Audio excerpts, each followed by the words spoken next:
there, everybody. How's it going? It's Jessie from Jessie Marie Does Stuff here on FlossTube. I'm coming to you on this Thursday, December 11th, 2025 with my next update video. Let's get you updated on all of the stitchy things from the last 10 days or so. This is falling at a great time because I am switching gears as of today and working on a different set of things starting now. So it's a good time. It's a good time to stop in and give y'all an update on things. Before we get into everything, welcome everybody. Welcome to both my returning viewers as well as anybody who is new here. Perhaps you are checking out my channel for the first time. Welcome, and thank you all so much for spending part of your day with me today. So what are we talking about today? I have, as mentioned, the stitchy things that I have worked on for the last 10 days-ish, the first few days of December here. And then we are going to talk about plans a teeny tiny little bit. Then we're going to talk about some of our extraneous topics that I haven't been able to talk about for some time now. I'm going to update you on the knit that I am focused on these days. And then we're going to do a little book talk. The stack is tall, but the book talk will be fairly short because I've only finished 2 books recently, and that's where we're going to cut it off at. But then I also have some acquisitions because of course I do. And that's pretty much it. I don't have much in the way of a preamble, so this feels so unfamiliar to me, but we are going to jump in with the works in progress, and I'm going to start talking about the things that I have worked on since the beginning of December. So my current plan rotation that will probably be carrying on into the new year is that I spend the first 10 days on my new game, Milestone Manor. And quick aside here, Milestone Manor, my how-to. Okay, we'll do this really fast. I was supposed to film and upload the Milestone Manor how-to this past Tuesday.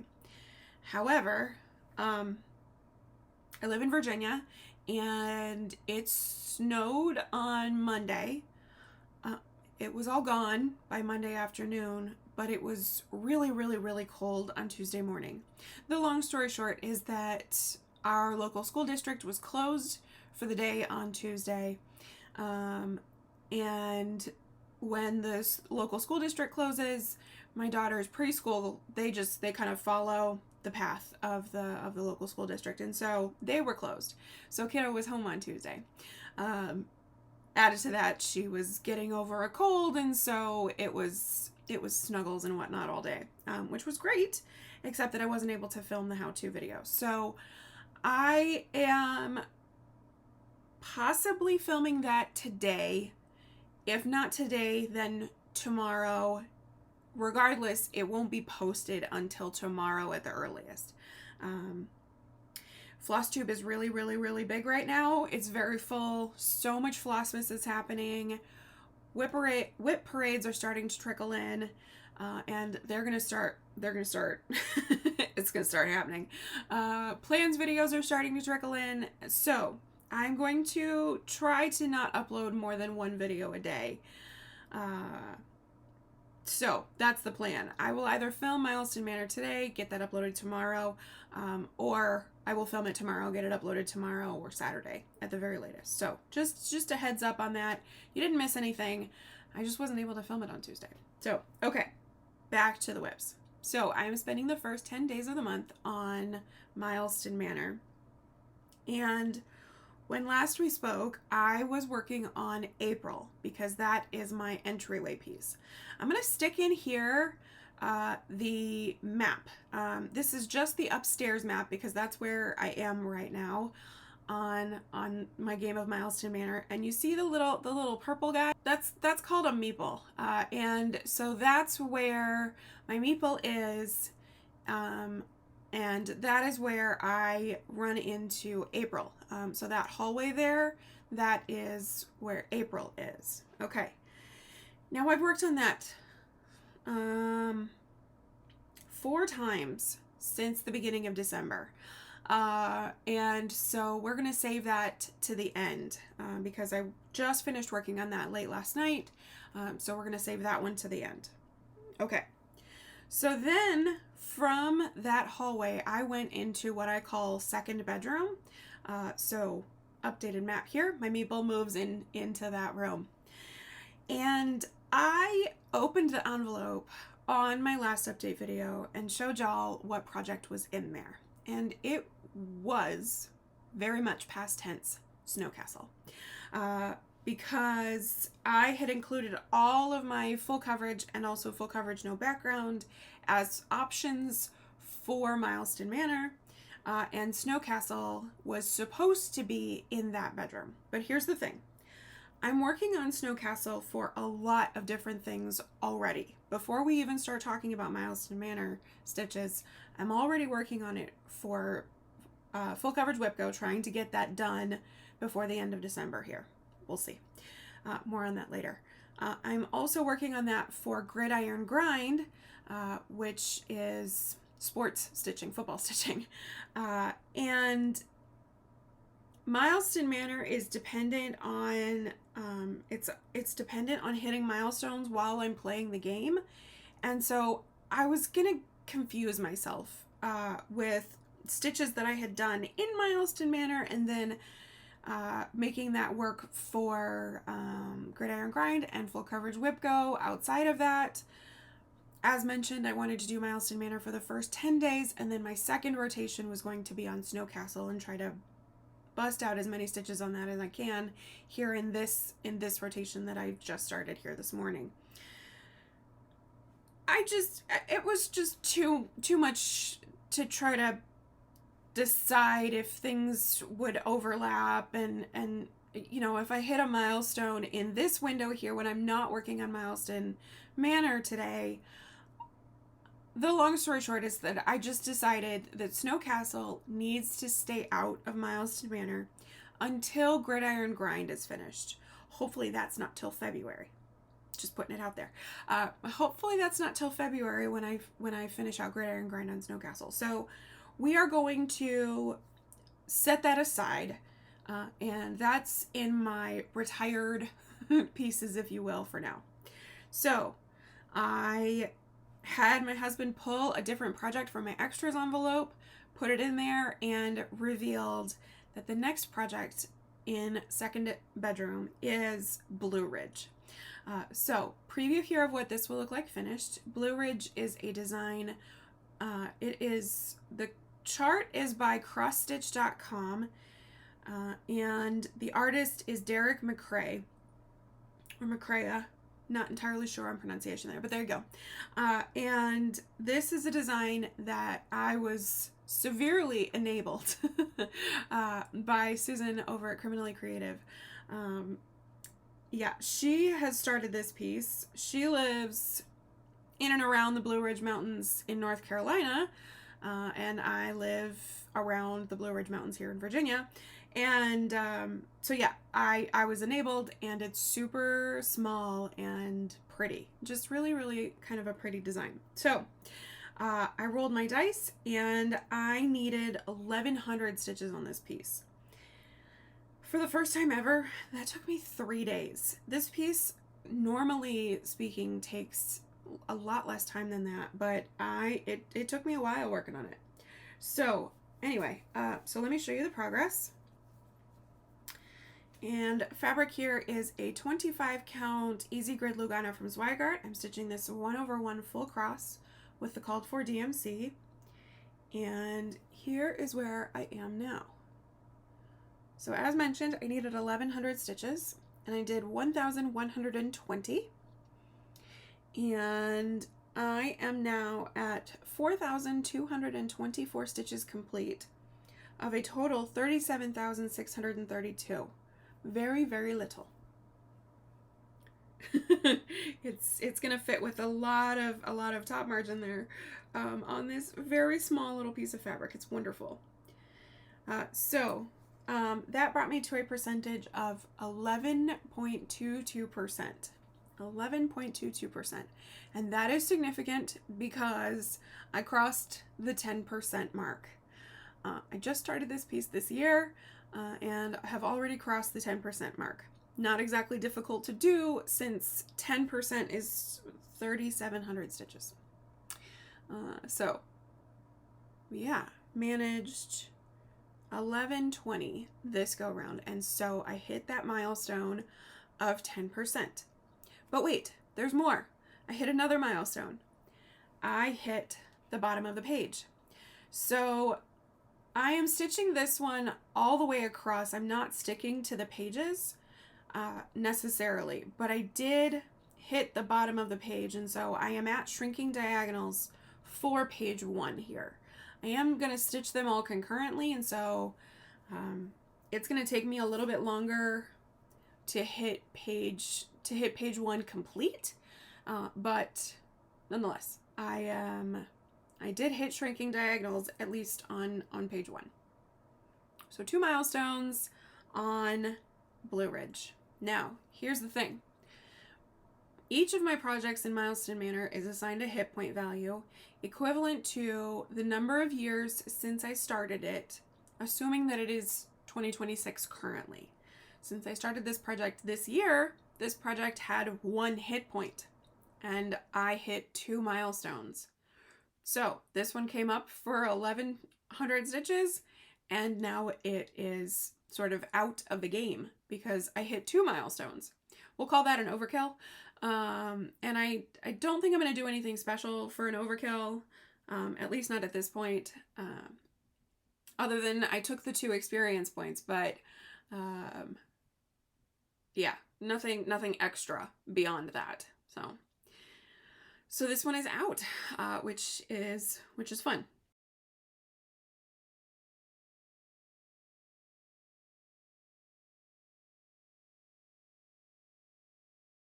So that's where we got to with Blue Ridge. Okay. When I am finished with a project, when I meet the stitch count goal on a project, then I have to move out of the room. And the only option that I had was to go back into that hallway. So I went back into the hallway, worked on April again, and then the room is still unlocked. There's no project in it after defeating Blue Ridge. And so I was still able to go into that room without opening another room. I just got to unveil a new project. The objective here is to defeat all of my projects at least once, because April and Bonded by the Rain will have different roles. But nonetheless, there's nonetheless coming up again. I can hear it. Anyway, if you guys are doing FlossTube or Frenzy, you should totally stitch every time I say nonetheless. Okay, so I went back into that second bedroom to unveil a new project. So we had another project pulled from my extras envelope. I don't know how many are left in there. I don't know if there are any left in there. So this room could be cleared the next time that I defeat another project. So went back into that room and unveiled Fairytales. So Fairytales is something that I started earlier this year. It is by Heaven and Earth Designs. The artist is Uliana Babenko. And I have a quick little story to tell you with this one. It's kind of fun. So I rolled my dice and I needed 1,050 stitches. The part that I am at currently with this project, 1,050 stitches, I was able to do with just 2 colors. It went really fast, really fast. So fast, in fact, that I started it on Sunday morning and finished it before 1 o'clock in the afternoon that same day. All 1,050 stitches. So, preview here of what this will look like finished. And what I'm about to show you is going to look like nothing because I'm in that top left corner. Again, 25 count Easy Grid Lugana from Zodiac, 1/1 full cross with the called for anchor. So this is a chart that I had special requested Heaven and Earth Designs rechart in anchor threads because it's very purple, and anchor just, historically speaking, has done a lot better with purples than DMC ever has. So it's nothing. It looks like nothing. And if I tilt it a little bit, you can kind of see the coverage a little bit more accurate. You see a lot more show through than actually exists in the stitching, which is just so fascinating to me. But anyway, so yeah, I did my 1,056 stitches. Okay, quick little story here. I have mentioned in the past that I kind of like to associate the kind of projects that I'm working on with the floss tubes that I watch. And Sundays are a really great day for me to be stitching on full coverage because Anne over at Max Color Stitcher oftentimes uploads on Sundays. I think that is her schedule, and so when I get up on Sunday mornings, it's there and available to me. So I was working on this and I was like, oh, this is kind of cool. This is kind of timely because this is my Max Color project, which is just ironic that I should be working on a Max Color piece while Anne is talking about her very colorful Max Color pieces. And I did 1,000 stitches in 6 hours because it was just 2 colors. So it's Max Color, but it was also not really Max Color. Anyway, I thought that was fun. Okay, so worked on it at one day, one time for Milestone Manor. And then I made it to 3,157 stitches complete of 300,675 stitches total, bringing me to that amazing milestone of 1.05% complete. I hit 1% on a big piece. Yeah, so that was really cool. And so, because this is 300,000 plus stitches, 1% is a milestone in Milestone Manor. And because this is a piece that I started this year, you guessed it, it had 1 hit point, and now this piece is out of the game. So that was really interesting to have 2 back-to-back really fast defeated projects from Milestone Manor. So anyway, so that's where we are with that, and I can stop showing that absolute nothing. I am going to get into really exciting stuff here. There is a light line from the fold in the curtain in the what I'm assuming she's reading like on her bed, and she's got like the curtain. What is that called? Y'all are shouting it at me, but I can't hear you. I think it's curtain. It's not curtain. That doesn't sound right. Whatever. On her bed. And so there's a fold line that's really exciting. I'm going to get into a couple of maybe slightly lighter colors. Yeah. So that's where we are with Fairytales. Now Fairytales is out of the game. But once I finish the stitching on a piece in Milestone Manor, I have to leave the room. So back out to the hallway for another round on April. And again, back into the bedroom to unveil a new project, because a lot of the fun with this is unveiling new projects. I am really enjoying it. And so this is something that has not made it to Instagram. So y'all have not seen this. Even if you have seen some of my progress on Instagram. So I go back into that second bedroom and I unveil Dark Waters. Oh, I was so excited that this came up. This is another one of those projects that has been up on the shelf this year. And I was hoping that this one would come up because I just was in the mood to work on it.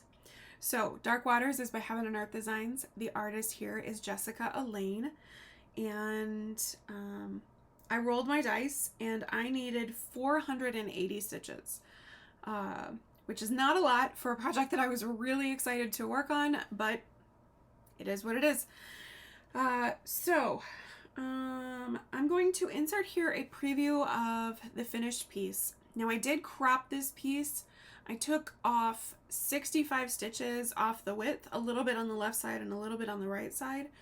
just so that it would fit my fabric. I had a piece of fabric that was long enough, but it wasn't quite wide enough for the full piece. It is still gigantic. It is still 347,000 stitches. But yeah, so I just took off a little bit off of each of the sides so that it would fit my fabric a little better. Okay, once again, 25 count easy grid Lugana, 1/1 full cross with the called for DMCs. Once again, the coverage looks worse on camera than it does in real life. It looks so good in person. You're just gonna have to take my word for it. On this one, I did sub the black for anchor black. And here I am, having started page, I think it's 7 pages across, so I want to say this is page 8. It may be page 9. This is a really, really big design. So yeah, I was so excited to work on it, but I just got the littlest bit there on the next page down. I had debated working my way across the top on this one because the bottom right corner of page 4, we get into her head, and that's really exciting. The rest of this is just so much 3750. Just so much sky. But I decided that in the interest of time to just go work my way in my diagonal pages, because first of all, I'll get 6 pages of background stuff just knocked out. And second of all, I wanted to get this done as quickly as I could so that I could try to get in another round of Milestone Manor before the end of the month. So like I said, I needed 480 stitches. I ended up doing 508 because I forgot to stop. So I went over by 28 stitches, not significant enough. I worked on this one day. It took me one morning. And I made it to 14,042 stitches complete. There we go. We made it out of 347,700 stitches total, bringing me to 4.04% complete. So we crossed 4%. Another milestone done. How exciting is that? That was really cool. But this is a piece that I started in 2020, and therefore it has 6 total hit points. So hitting 4% did not.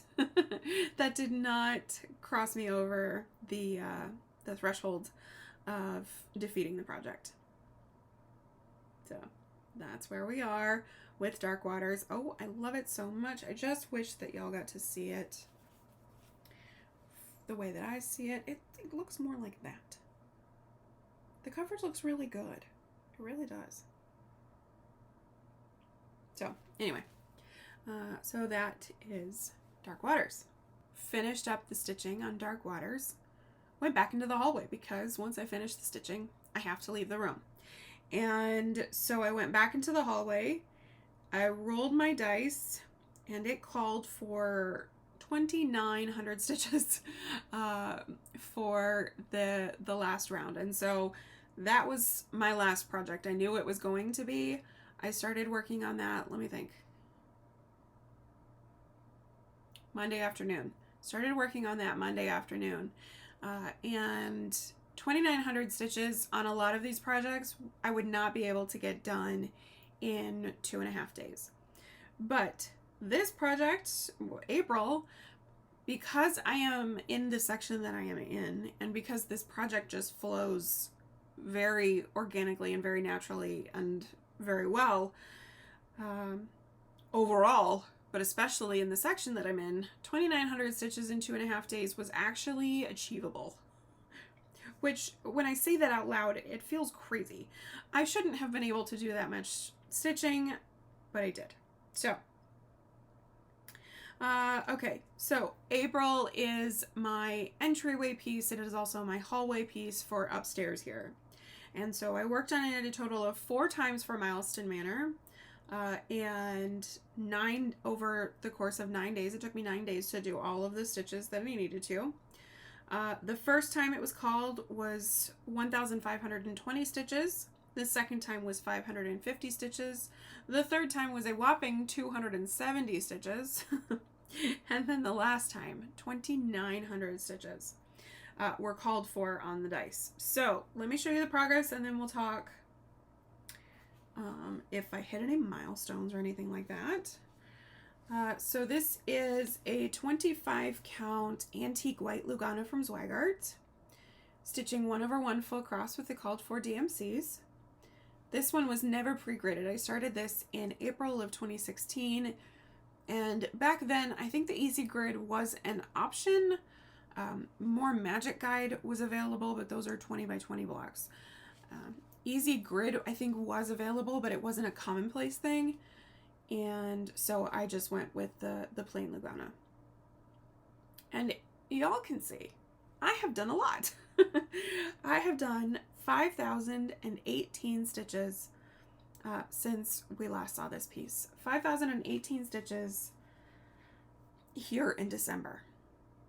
And let's see. So the page break is about there. You can see these threads are parked in down from page 3. And then these threads are here on page 4. And I don't know about y'all, but that flower is looking so good. It's really starting to look like a flower. Before I did this page, those petals were visible. And now it's like unquestionable. There's a flower there. And I am honestly relieved because yeah, this was concerning me a little bit. It wasn't super apparent where petals ended and forehead began. It was hard to read. And so now I feel like having the center and these darker shades in here, I feel like that is helping these petals show up better, and these over here. Anyway, I'm a big fan. So let's see, what do we have to talk about here? I am now at 52,596 stitches complete out of 156,150 stitches, which brings me to a total 33.68%. 52,000 stitches. Amazing. So my first go on working on this here in December, no milestones. My 1520 did not bring me to any milestone. 550, also no milestone. 270, no milestone there either. 2,900, on the other hand, brought me 2 milestones. I hit shrinking diagonals on page 4 here, and the 50,000 stitches. I crossed the 50,000 stitches threshold, which is just, that's cool. That feels so good. It is so motivating to hit that milestone. I also crossed over the 1/3 mark on this. I'm not really counting that for a milestone manner. It's just something that happened to pop up. I looked at my pattern keeper, and it showed 33.33%, and I was like, oh, I hit a third. But I'm not really counting that as my milestones. So let me open this up so that y'all can see all of what I have done so far. You can see all of those 52,000 stitches. So that's where we are currently. Yeah, I'm a big fan. I'm a big fan. Very, very cool. So that is where things concluded with Milestone Manor for December 2025. Okay, so let's do a quick summary here for those who are doing FlossTube or Frenzy, and just a real quick recap. Since my last update video, I have done 7,702 stitches, and so that's the stitches that I did in total for Milestone Manor here in December. That number does not include what I did this morning on Snow Castle, and I haven't shown that to you yet. So, yeah, that number doesn't include that. I worked on 4 projects for Milestone Manor, and I hit 6 milestones in this video. So shrinking diagonals and 10% on Blue Ridge, Fairytales 1%, Dark Waters hit 4%, and April hit shrinking diagonals and 50,000 stitches, bringing us to 6 milestones this time. So that's pretty cool. Okay, yeah, let's do this now. So as mentioned previously, I have been working on my character sheets because I want to make them usable for a little bit more than just one round or one level at a time. So this was a draft that I was using for a while, but I can't fit 2 full levels on this at this point. So I reworked it, and this is what we have now. So I can fit 3 or 4 full levels on this one sheet. So that's pretty cool. So I'll be able to use this for multiple runs. And so what you see here is that I have 3, I took 3 hit points because I worked on April 3 times and hit no milestones there. And I am at 8 of 10 milestones I need for my next level up. And currently it won't be the case after I finish up level 2 here. But currently I'm able to use 1 column for my experience points and 1 row with a couple of X'd out for my hit points. So that's where we are currently. And so I need 2 more experience points to be able to level up. So that's where we are with Milestone Manor currently. That's where Milestone Manor will finish up this year, and we'll see how things go in 2026. Okay, next I want to show you my reworked whip sheet. So this is all of my projects and their hit points. And as you can see, April, I'm at 60%. I have 4 milestones to hit on April, and then I will switch that for Bonded by the Rain, that's really cool. I'm going to be able to start that soon-ish. Maybe in January, maybe not till February. We'll kind of see what path I take from here. And Blue Ridge and Fairytales were added to the list and then crossed off the list. So fun. So that's where we are currently with Milestone Manor. This sheet has listings for up to 20, and since I have 21 options since I retired Snow Castle from this, I'm going to have to either make up another row here at the bottom or extend onto a second page, which is entirely possible because I'm going to have some new starts here and they will get added in to the whip sheet. So that's where we are with Milestone Manor. That is so much fun. I really enjoy that. And yeah, so we'll keep going with that for a part. It's going to be at least a third of the year in 2026. Until I get bored with it, which I don't foresee happening, but you never know.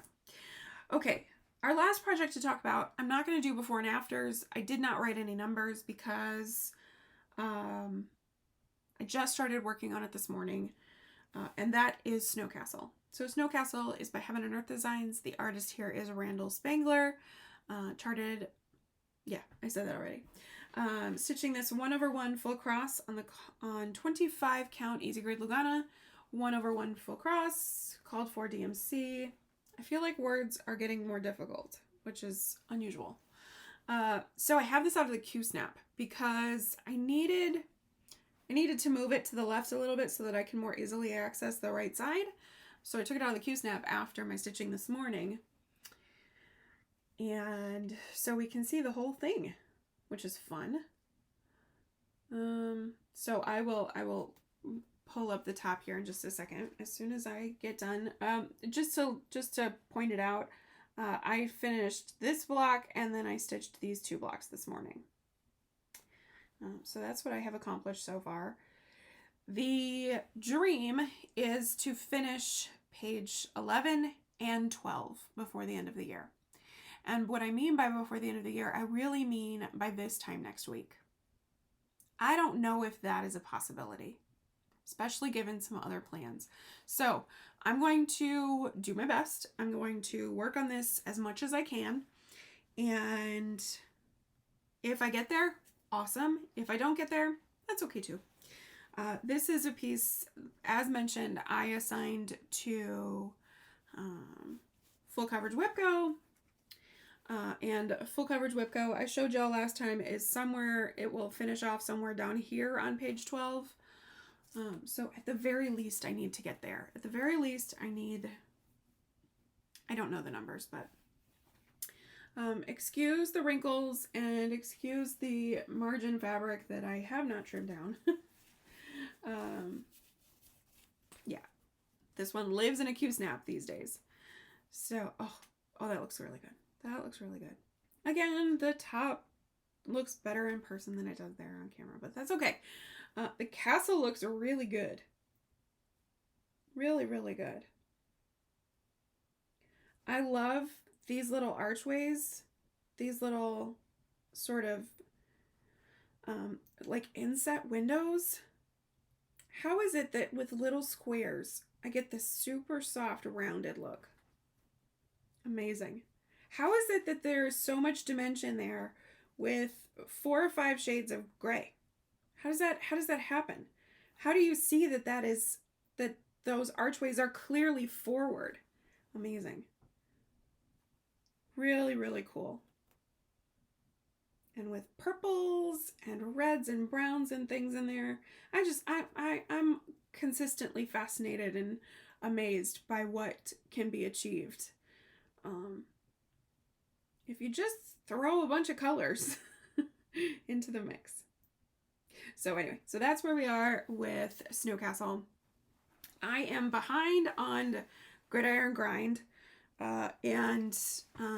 So real quickly here, Gridiron Grind is a challenge that was created by Kim Hollenbeck. She is Spartan Stitcher on Instagram. She runs the Full Coverage Fanatics Facebook group. And she created a challenge to coincide with American football. And you pick a team and you pick some stats that you want to stitch for, and then you stitch. And the season is 17 regular season games. Some of us started during preseason. Some folks didn't start until the regular season started. The playoffs will begin in January, and so some of us will have teams that continue on into January, and some folks their season ends here in December. It's looking pretty good for the Buffalo Bills, so that's very exciting. But I am behind on Gridiron Grind. I think I'm working on week 12 at this point, but I don't know. And I didn't bring any numbers because we'll have to talk about that next time. But yeah, so anyway, so that's what I am working on. The stats that I'm stitching for. So I do 10 stitches for every point we have on the board. I do 1 stitch for every passing yard that our quarterback does.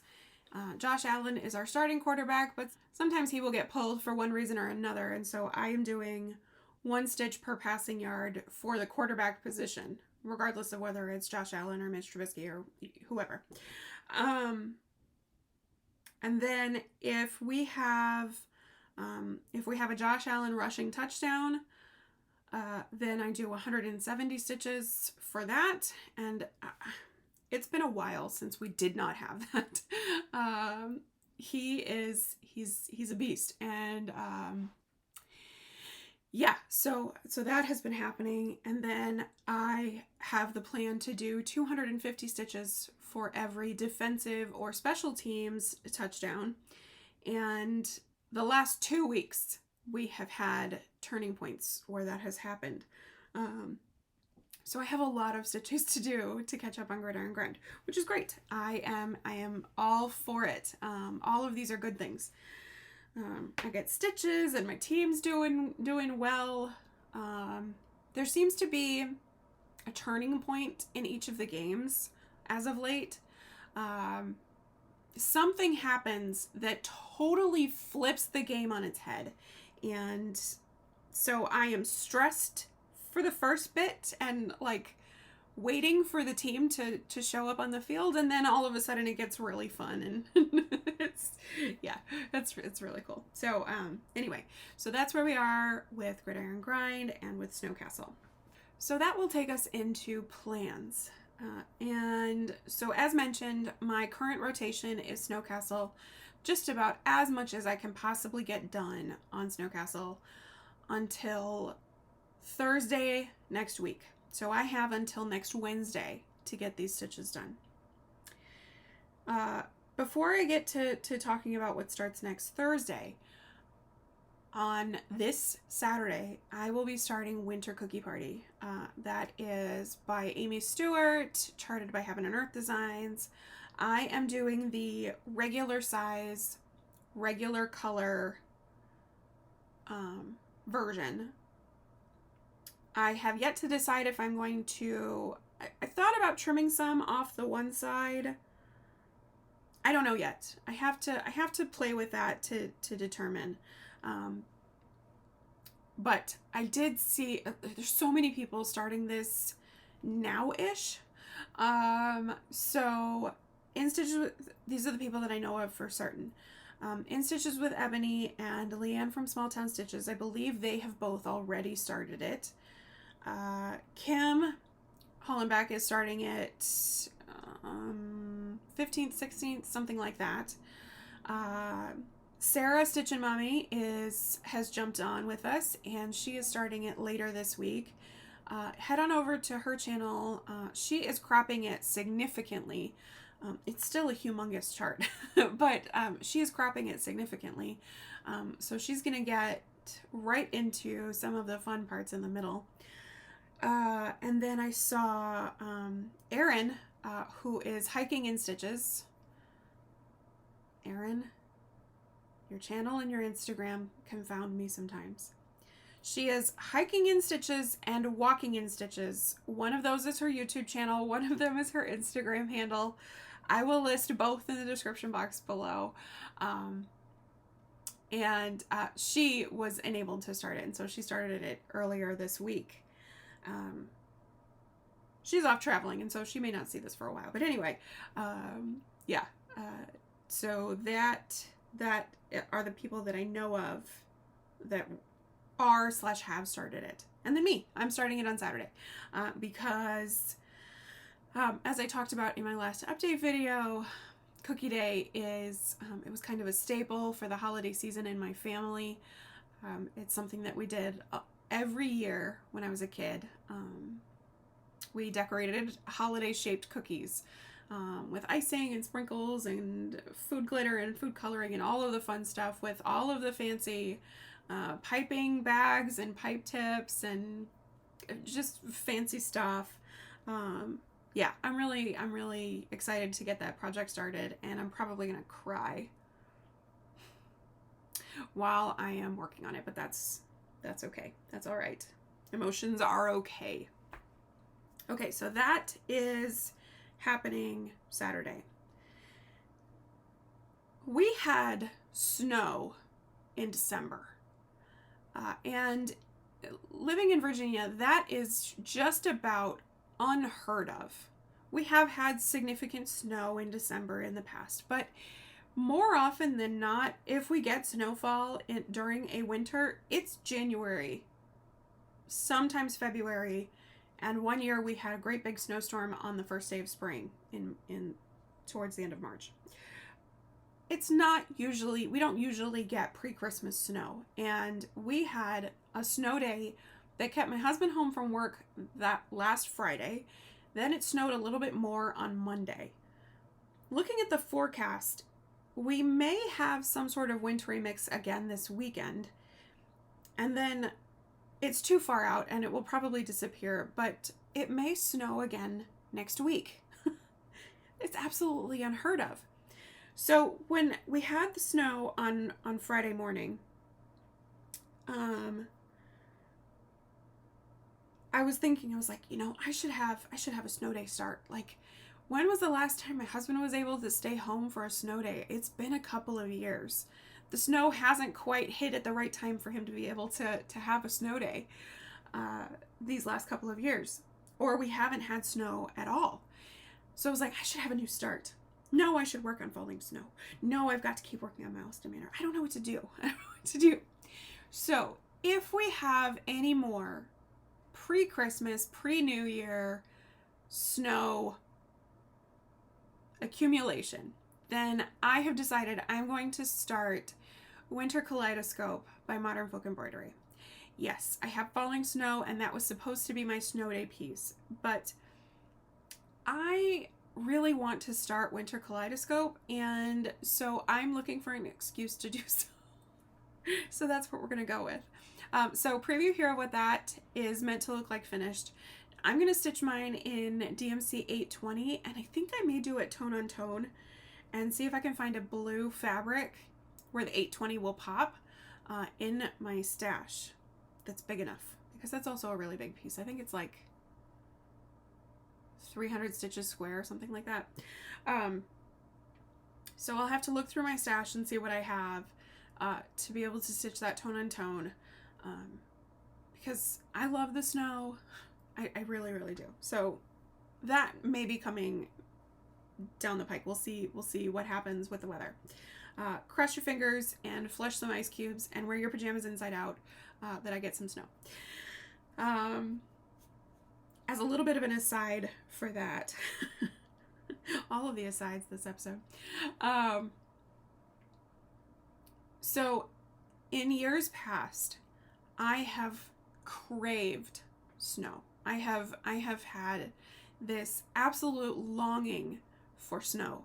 I have had temperature regulation issues for the last few years that I had attributed to postpartum. Now, my daughter is almost 5, and so that didn't really make sense, but I couldn't figure out why I was so heat intolerant. It was to the point where we went to Michigan this past January to have Christmas with my family that still live up there, and I didn't want to take my winter coat to Michigan in January because I didn't want the bulk of it. I have had a history as of late of being so heat intolerant. Then I get my hyperthyroid diagnosis earlier this year, and now that I am medicated, I experience feeling cold for the first time in years. Feeling cold. I have on warm fuzzy socks right now. I'm sitting inside. I have on warm fuzzy socks because I experience cold now. And I have sort of conditioned my family to keeping the temperatures as low as reasonably possible. And so now I'm at a point where I want to raise the thermostat a little bit. And they're like, no, please don't. So yeah, so my fuzzy socks and my sweatshirts and all of that are getting lots and lots of love these days because I experience cold. And so it's just so very fitting that in the years where I was craving snow and craving very cold weather, that it wouldn't happen for me. And now that I experience the cold, and I don't have winter weather gear, I don't have snow boots, I don't have snow pants. Last year when we had the snow, I went out in what I had, and you could almost see the steam coming off when I laid down in the snow to do snow angels and whatnot. Anyway, I don't have any of that stuff. And now I need it. Now I need it because we're getting pre-Christmas snow. So, okay. Anyway, enough of that. So that is the immediate plans. Okay, now starting next Thursday, I am going to have some daily videos starting to happen, because as I mentioned in my last update video, I am going to be doing a parade through the projects that I have started here in 2025. And so I will spend one day on each of them. If I start Winter Kaleidoscope, then that will start on the 17th. If I don't start Winter Kaleidoscope before that point, then I will start my parade on the 18th. And spend one day on each of my new starts thus far this year, including Winter Cookie Party, ending with a New Year's Eve new start on something Disney. I'm still not settled on anything at this point, so things to think about. But that's a couple weeks away, and there's Christmas and my husband's birthday and things, so I can wait. So that is the plan there. That's what you can expect to see from me here very soon. Channel wise, okay, so we have this video here, gonna get this uploaded today. Then I have the Milestone Manor how-to video either tomorrow or Saturday.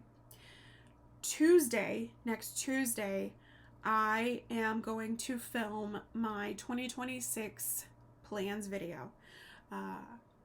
So I'm giving myself a deadline to get it figured out.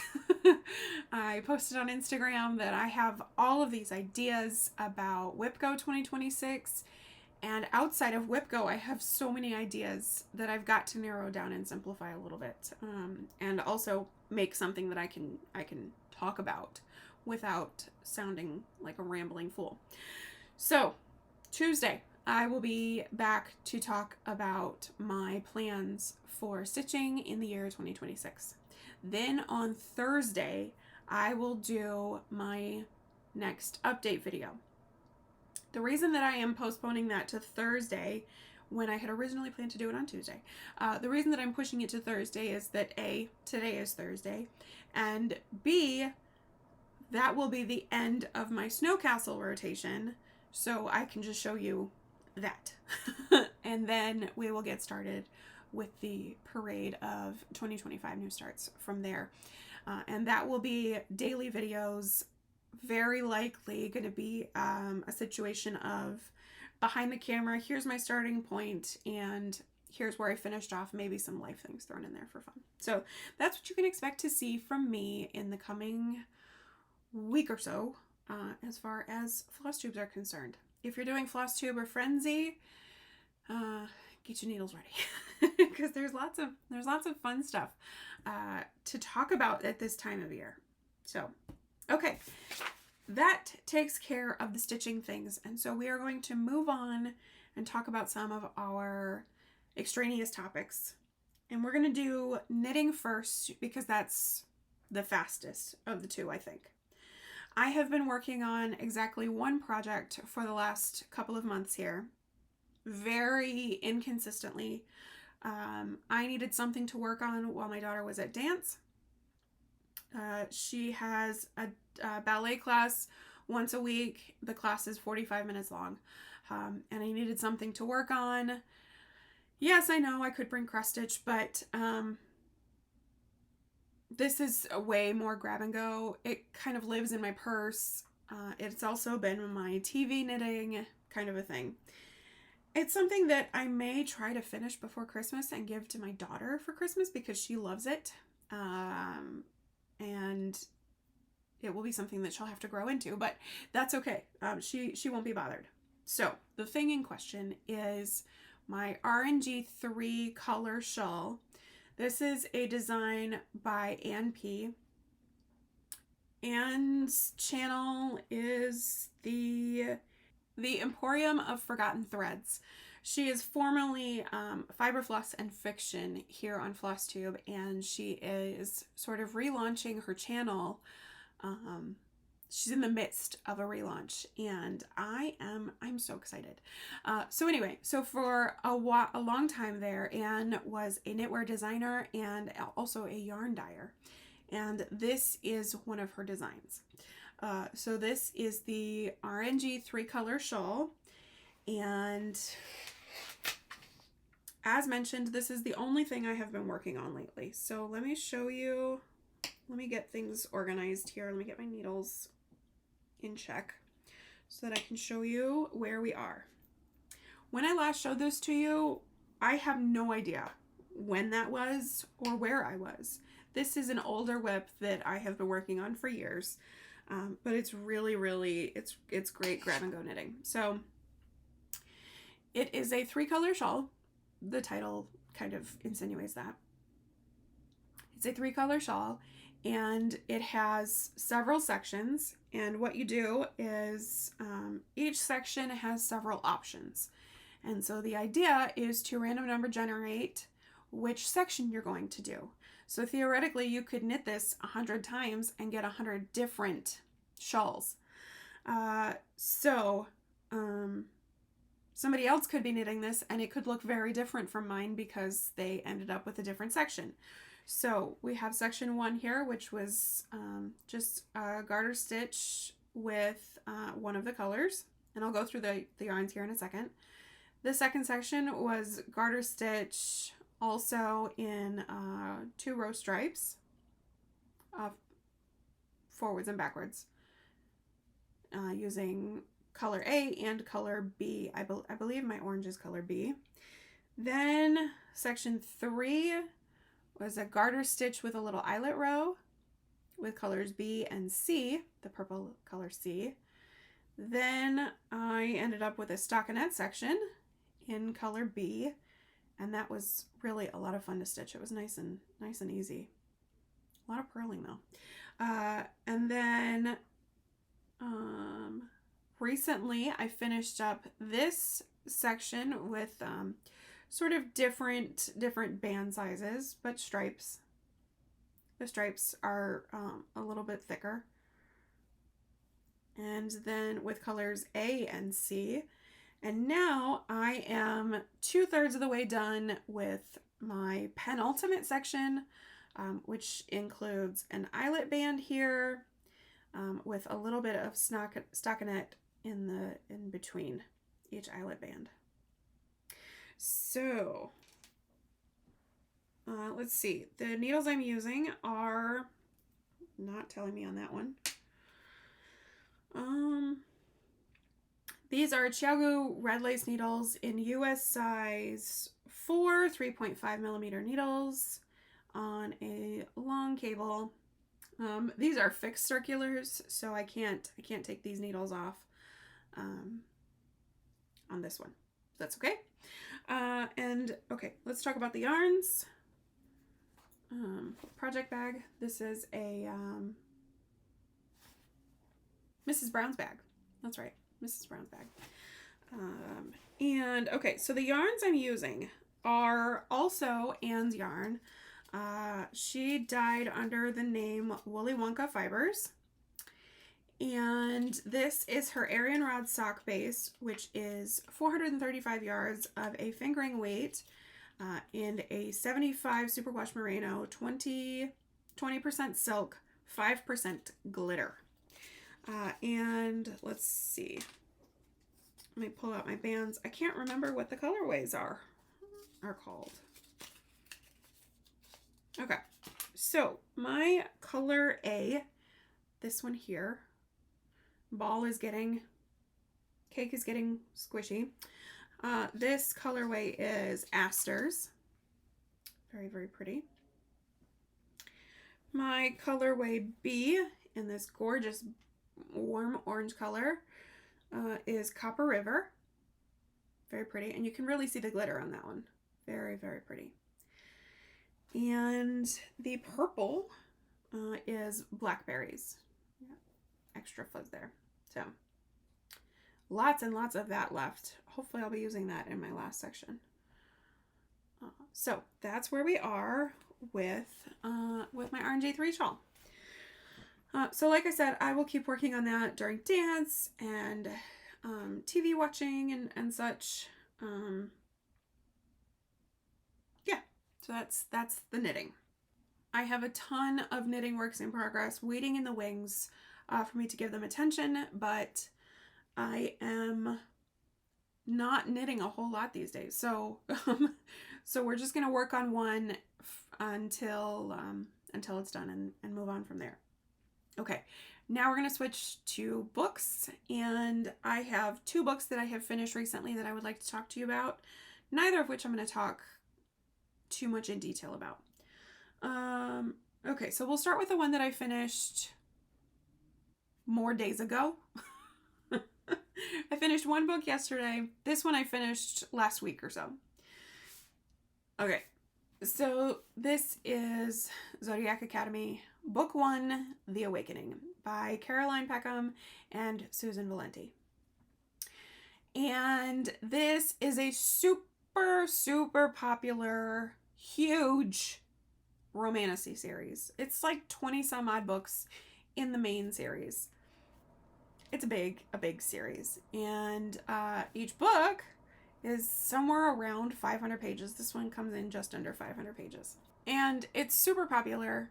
One of the women on Book Talk that pops up in my feed every now and again, she's a big romantasy reader, and she is a Zodiac Academy stan, and I was influenced, I was enabled to give it a try myself, and I think I'm done.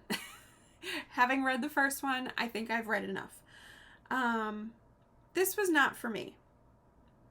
It reads very juvenile. And it's supposed to be new adult, but it just reads very juvenile. So the premise of this story is that we have these 2 sisters. They are twins, Gemini, for the Zodiac, and they are struggling. I think they're 18 or 19 years old at the onset of the book. They are struggling. They live in Chicago. They have nothing. They're barely scraping by. They live together, and they're trying to get by. And at the very beginning of the book, some mysterious figure shows up and says, "You're coming with me." And the awakening happens where they learn that they are actually Fae, and they are actually Fae royalty. And they, in order to be able to come into their inheritance and come into their power, they have to attend the Zodiac Academy, which is a school for Fae. And things happen. They were living in the mortal world, and while they were living in the mortal world, things were happening in the Fae world that kind of led to their power has been usurped, and there are different people who are meant to ascend the throne. Anyway, so there's hostilities. Right from page 1, there are hostilities between these 2 and the potential usurpers. Specifically, their kids are all attending the Zodiac Academy. So there is tension already between them. But there are some who are loyalists to the twins and the twins family, the Vega family. So they have some inroads with anyway, things happen, and it just reads very juvenile. It also, it just ends. It just ends. It doesn't come to a cliffhanger. It doesn't come to a nice, neat conclusion. It's like pages were just ripped out of the back of this. And I know I've reached the end because I've read some reviews that echo the same thing. It just ends. There should be more. There should be more, and there wasn't. It just ends. So if you have read Zodiac Academy and you have read beyond book 1, I am curious to know, does it get any better?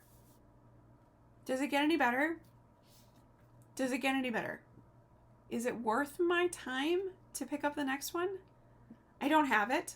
I haven't gone out to get it.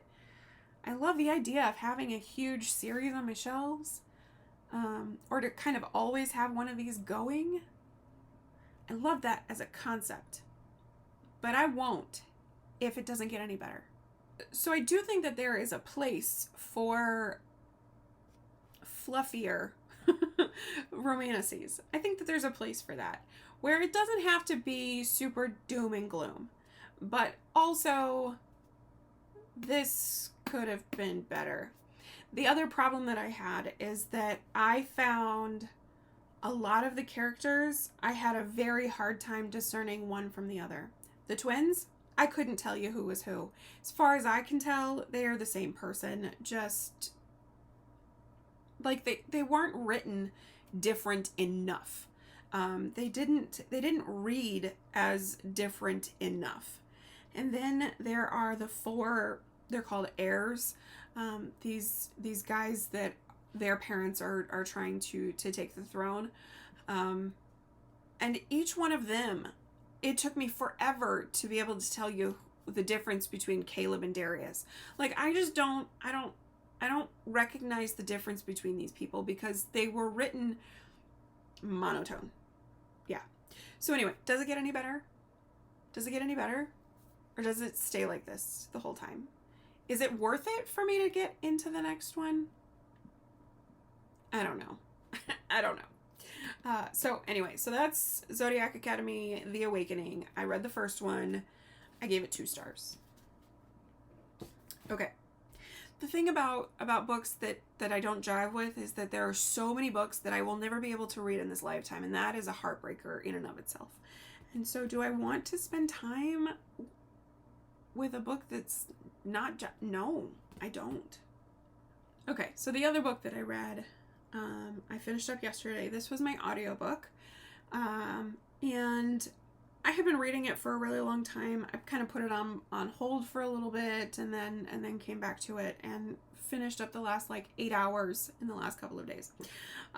Yeah, I was really invested at this point with The Things We Leave Unfinished by Rebecca Yarros.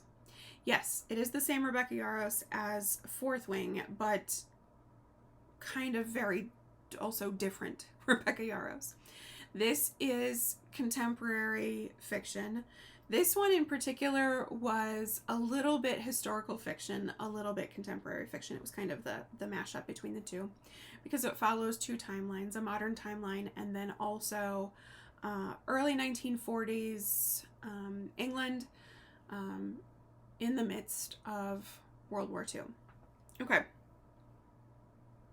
I read earlier this year The Last Letter by Rebecca Yarros, and I am still having a little bit of sort of like trauma response reading a Rebecca Yarros after The Last Letter. The Last Letter kicked me in the stomach so hard that I was kind of bracing as I started to read The Things We Leave Unfinished. I am not opposed to a highly emotional read. More often than not, I'm in the mood for that. A book that can make me feel that much, I'm here for it. The Last Letter was different. And so if you have kids, tread lightly on The Last Letter. And I'll just say that. Also, I do not recommend reading the last, quarter of that book between the hours of midnight and 3 a.m. Because that's a rough time to go through that emotional roller coaster. Anyway, so when I started The Things We Leave Unfinished, I was bracing for that. And I was on the edge of tears, like, from the word go. Like, from the very beginning, I was on the edge of crying. Without there really anything happening yet. So, if you are looking for a highly emotional read, but not necessarily a sucker punch kind of a read, The Things We Leave Unfinished is great. I really, really loved this book. The narration was not great.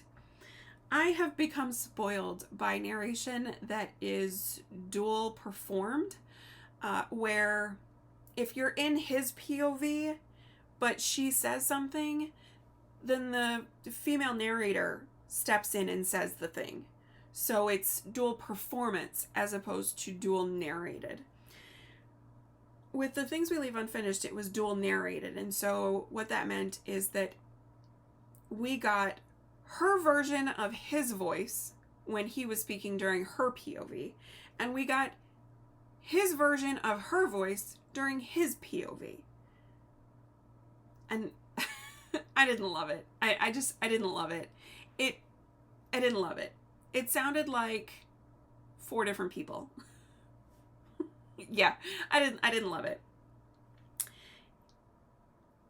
So it's also dual timeline, so it really felt like 8 different people. Yeah, I didn't love that part of it. But the story itself is excellent. It's excellent. So it follows this young woman, Georgia. She is in her late 20s, and she is recently divorced. This is modern. So she is recently divorced, and she sort of goes home, goes back to where she grew up. Her great-grandmother who raised her has recently passed. And so Georgia goes back home to Poplar Grove, Colorado, outside of Denver. I've noticed Rebecca Yarros books, they take place in Colorado. At least these 2 contemporary ones that I've read. So anyway, so she goes back to Colorado to take over the estate of her great-grandmother, and to live in the house where she grew up, and to sort of rebuild her life after divorce. Her now ex-husband has public image. He is a director, a movie director, and so it was messy, and so she goes back to Colorado to escape the media frenzy. Anyway, and a lost manuscript of her recently deceased great-grandmother comes up. A found manuscript. Her great-grandmother who raised her was a prolific romance author, held under the same regard as Jane Austen. So like top of the line romance author. And this manuscript that they have found is actually the story of her own life, and the meeting of her husband Jameson while she is working in the WAAF. She was working in the women's division of the Air Force in England. She's English, working in the WAAF during World War II. And so the manuscript that they have found is the story of her meeting her husband Jameson, who is actually an American flying for the Royal Air Force in World War II. And it tells their love story, and there's the Georgia's modern timeline kind of going alongside it, and her romantic entanglements. And things and stuff happen. And it is beautiful. It's really, really good. There are some parts of that book that, like, I might need to get a physical copy so that I can highlight, because there were some parts that hit me so hard, but they were so strong. It was really, really lovely.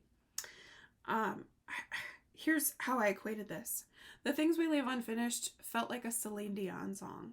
Like, you're in the mood for Celine Dion, and Celine Dion comes on your playlist. Almost nothing better than that. Like My Heart Will Go On comes on. That is The Things We Leave Unfinished. The Awakening is Rebecca Black's Friday, by comparison. you know, like, these are not in the same echelon. They are not in the same league. And so I highly recommend The Things We Leave Unfinished.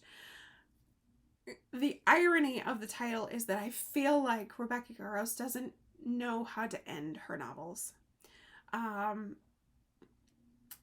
The endings leave something to be desired. Like, we have this highly emotional sort of climax to the story, and the people get together who are supposed to be together, and the things go right, and then the ending feels like whatever. I probably could have stopped like 2 chapters before the actual end. She has multiple endings is kind of what it feels like. So The Things We Leave Unfinished, it kind of felt a little bit, I don't know, a bit of a letdown at the very end of the book. But anyway, it was good. I gave it 4 stars. Highly recommend that one. Yeah, that was good. Okay, so let's get into what I am currently reading. At the beginning of December, towards the end of November, beginning of December, there was this trend kind of popping up, the 10 before the end. The 10 books you want to read before the end of the year. There's no way I was going to be able to read 10 books between now and January 1st. No way. So I decided to go with 4 before the end. And so the first 2 were to finish up The Awakening and to finish up The Things We Leave Unfinished, to finish those 2. And then I had 2 others that I had chosen. So one of those I swapped for something else. Because one of the ones that I had originally picked for my 4 before the end is something I'm going to read in January. And so we'll talk about that here in a little bit. I decided to swap it for this because the TV adaptation is coming before long. I haven't read this first book yet, and I think there's going to be a total of like 7 books. I think 6 are out now. I'm not entirely sure. But I've had this one on my TBR forever. And so I picked up Red Rising by Pierce Brown. And so this is science fiction. Yeah, I class it science fiction. And it begins with the terraforming of Mars. And immediately, this is like all gas, no brakes. All gas, no brakes. And so I'm very excited to get further into this. And folks are saying that it doesn't even get good until book 2. And so I'm intrigued. So far, having a lot of fun with it. So that is Red Rising.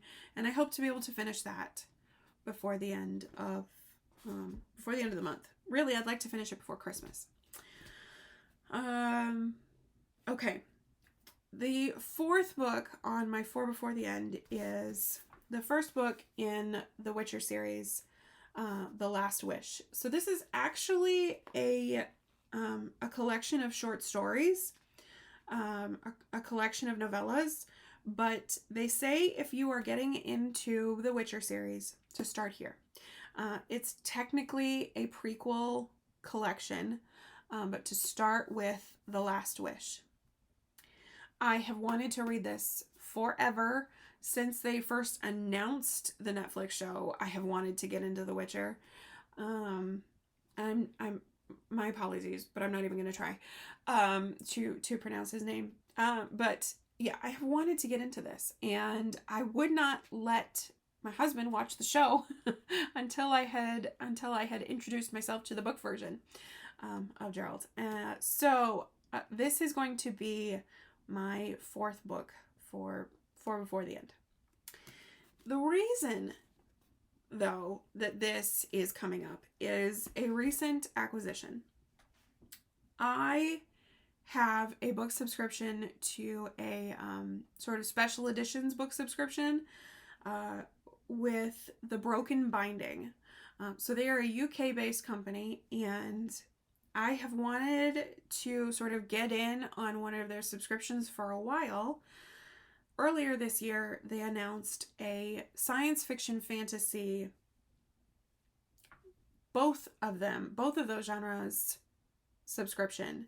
And I was all about it. So I very quickly put in my name for the interest. And when I got the, would you like to actually sign up? I was, yes, sign me up. And so it is currently an every other month subscription. In 2026, somewhere in 2026, it will switch to monthly. I will probably stick to every other month because they have options for declining parts of your subscription at that point. And so I will probably stick to every other month. It is pricey and it's coming from the UK. So I know that media is not supposed to have tariff impact, but the price point on this leads me to believe that there may be some of that. I don't know.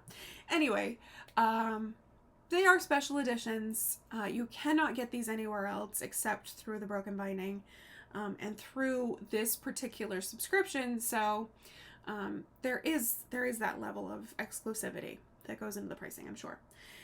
The very first book that we got, I was really excited about because they are going with either standalones or prequels or first in a series. And so this is a prequel, but as I'm reading online, you really can't read this one first. You really have to read this one a lot later. You kind of have to read this in publication order because some things happen in this one that would spoil the earlier books, even though it's a prequel. So I am talking about Crossroads of Ravens. The other thing is that this subscription is new releases. So they won't be doing past releases and sort of redone up in these special editions. These are new releases. So this arrived in my mailbox, I think 2 days after it published here in the United States, after it was available in stores here in the United States. So this is the Broken Bindings edition of Crossroads of Ravens. And I'm gonna show you all the fun stuff with this. So here's the edges. You can see the raven there. And there's the back. Super cool. And then I'm going to take off the dust jacket so that y'all can see the book itself, which is also really cool. Really cool. And then on the back we have the wolf. And then there is really cool art on the end pages. And there was something else with this one.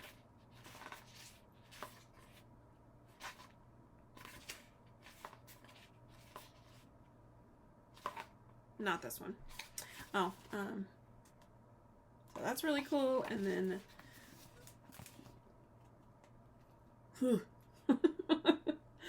so anyway, so I am wanting to get into The Witcher so that I can get to this because I paid a pretty penny for this, and so I would really like to read it. I love that. I love the way that looks.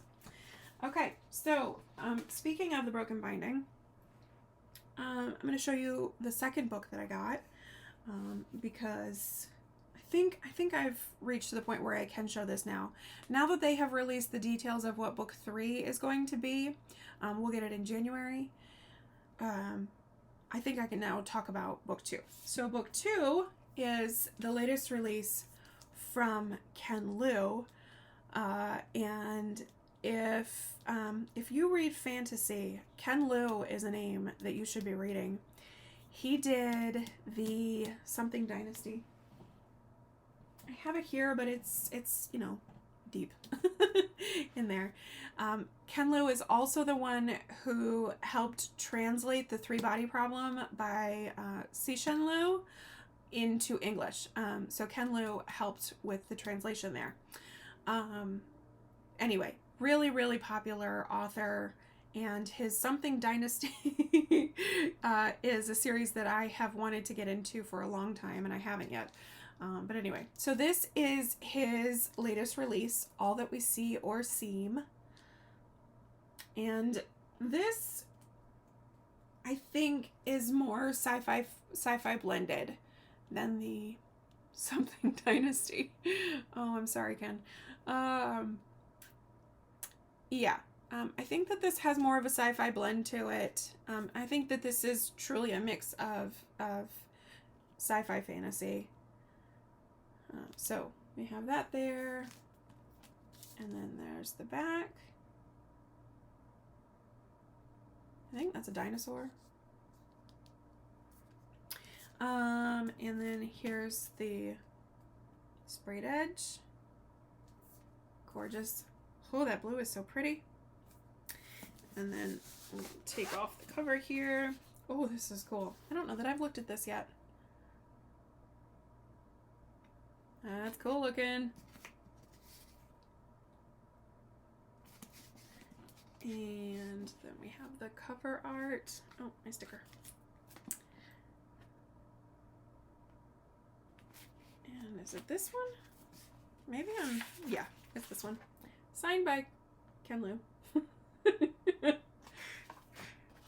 I guess. And then the back. Oh, that's cool. So yeah, I am really, really excited to get into this. Yeah. The Dandelion Dynasty. That's what I needed to do. I just needed to open it up to other works by Ken Liu. Dandelion Dynasty.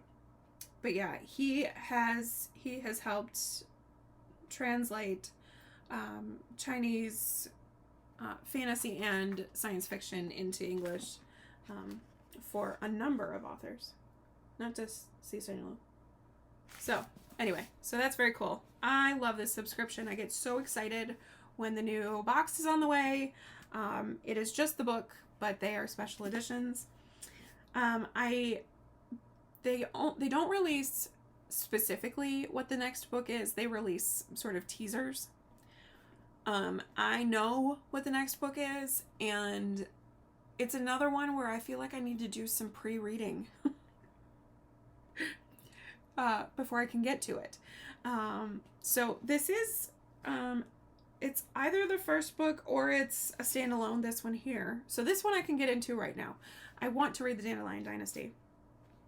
The Something or Other Dynasty.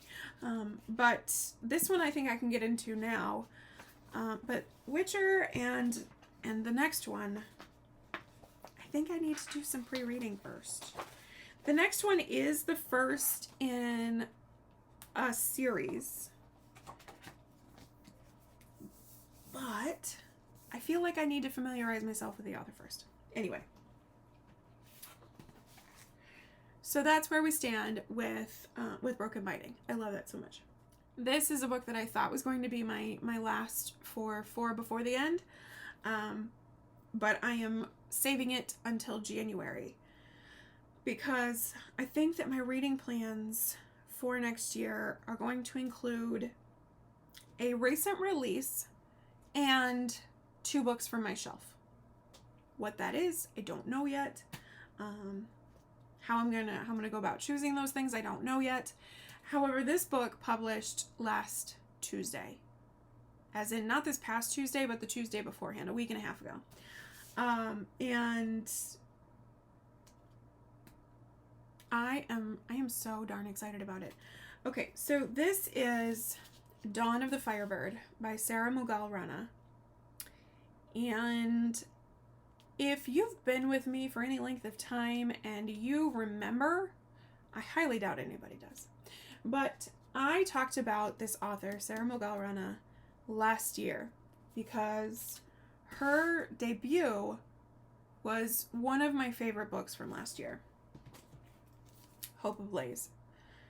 So this book, this is all coming full circle here. So this book, I needed an audiobook, and so I went to my Libby and found the Read Now section, the audiobooks available now, and clicked on this one, listened to it, sobbed my way through it, and then went to the bookstore to buy the shelf trophy so that I can read a physical copy.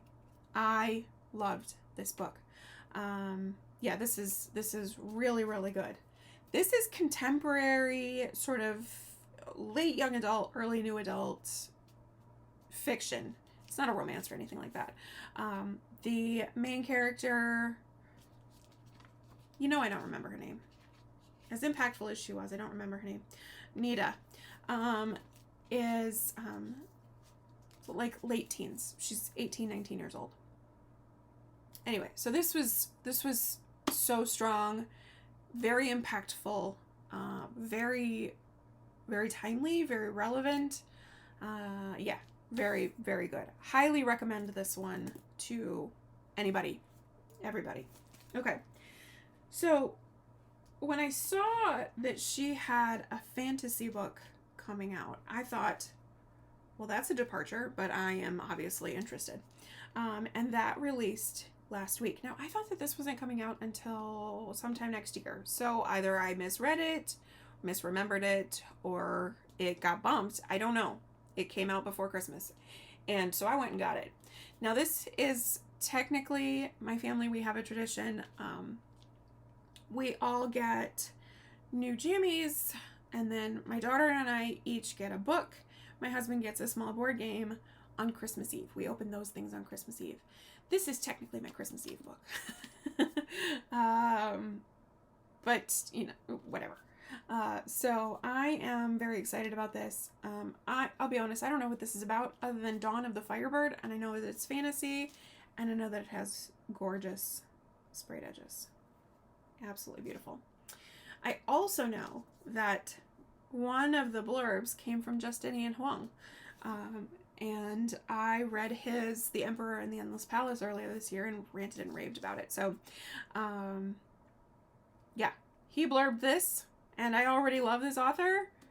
Win, win, win. So, anyway, so there's that. Okay, so real quickly here, what I'm currently reading. We're going to do this very briefly. I have Red Rising by Pierce Brown that I've talked to you about. That's my physical read. I also started a new audiobook yesterday that I suppose you would class as like a romantasy, but it includes Dracula, so it's kind of that sort of mashup, if you will. But modern timeline. So not a retelling, not a historical fiction, not a historical fantasy. It's kind of a romantasy. We'll go with that. And that is Blood Orange by Karina Halley? Something like that. Preview cover image here on the screen for you. I needed something a little bit lighter after The Things We Leave Unfinished. So there's that. And then the ebook that I'm technically reading, I'm barely into.